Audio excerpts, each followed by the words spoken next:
Hello everyone, welcome to our channel Shaem Tech BD. Follow each and every step carefully. How much time does it take to learn C++ if you already have good knowledge in C?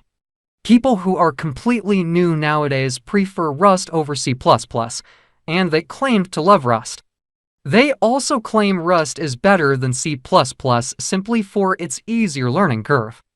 But the thing is, you don't put all your dime in a young language against one that withstood the test of time for almost 40+ years. You have decent familiarity in C. It should be fairly easy for you to understand C++.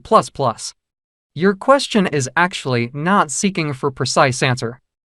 Learn C++ to what level? Learning the basics. Learning OOP concepts or learning to a workable knowledge where you could be able to build smaller applications. If so, expect it within 6 months. Again, learning C++ is one thing and mastering it is another. And designing a system with the knowledge of all the intricate details of how each and everything is implemented under the hood takes at least 5 to 10 years of full-timer in C++.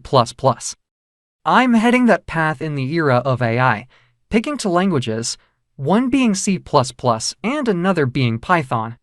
Since after its creation, we see other languages emerges touting to be C++ killers and general public be like C++ is now a dead language. But here we are in 2024 with all of machine learning, deep learning, computer vision, etc. algorithms with their base libraries written in C++. C++ is huge. It demands your significant commitment as a requirement along with respect, if due. If you have any problem, you can comment us. I have a request. If you are newer to channel, please subscribe and stay with us. By watching my tutorial for more tech videos, you can subscribe.